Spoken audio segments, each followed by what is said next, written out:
Bitcoin will soon be legal, like paper money in El Salvador, after its government hastily passed a new law that a California surfer helped facilitate. But there are serious questions about the motivations behind those pushing that Bitcoin agenda. And critics fear the extremely volatile cryptocurrency might hurt working class Salvadorans. LA Times foreign correspondent Kate Linthicum joined us to explain. Kate, thanks for coming and telling us about this story that honestly sounds made up. What is Bitcoin Beach and how did it start? Yeah, so El Salvador's foray into Bitcoin began in this small town called El Zonte, which is a sleepy fishing village on the Pacific coast of El Salvador. It's got a really great point break and it's always attracted surfers.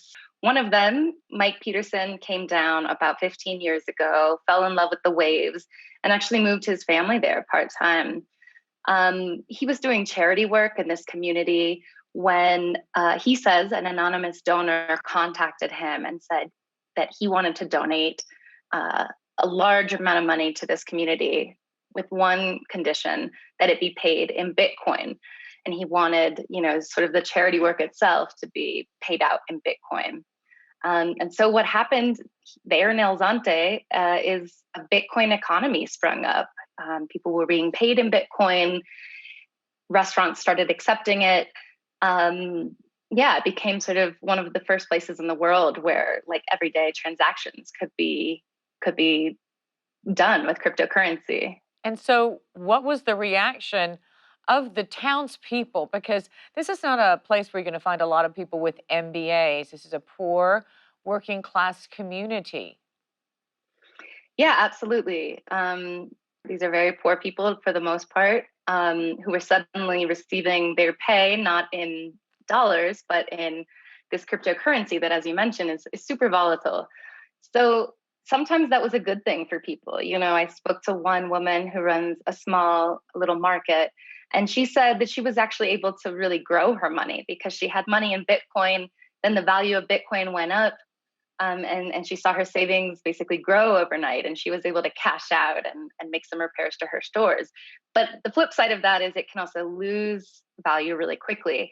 So there were other people in the town who, based off of a tweet that Elon Musk or somebody, in the tech world would make, it would send sort of the Bitcoin value plummeting, and this random person in El Salvador could lose like 30% of their savings.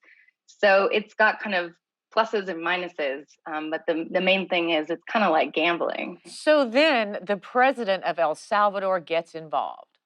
Right. So there was a cryptocurrency app developer named Jack Mallers who was hanging out in Bitcoin Beach. It's kind of become this, real like gathering point for people who are interested in Bitcoin.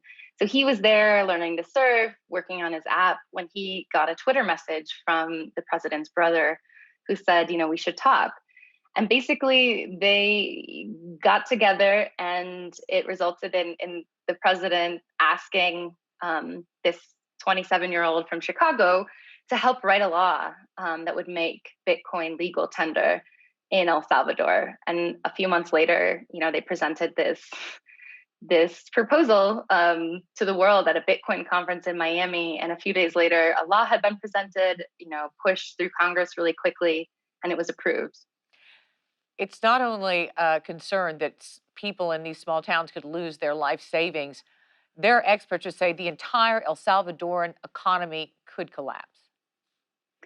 Well, yeah, it's the unknown, right? There are definitely ways that cryptocurrency could potentially benefit people in El Salvador.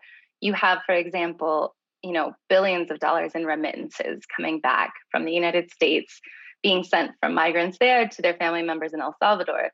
They often have to pay huge commissions to Western Union or other money transfer companies. Bitcoin could kind of eliminate some of that. But on the on the flip side, again, you have just the volatility, which means, right, people think they have a certain amount of money, they plan their futures on that, and then that money loses value. Then what happens? Also, Kate, People on the outside who are observing this not only question the motives of the Americans who have come down there to Bitcoin Beach to get involved, they question the reputation of the president of El Salvador. Yeah, he's a complicated character.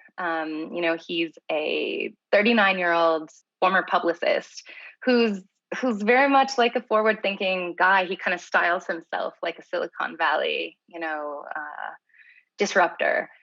So he's this is very much in keeping with his brand of trying to think outside the box, trying to make a new kind of future for Central America and for El Salvador.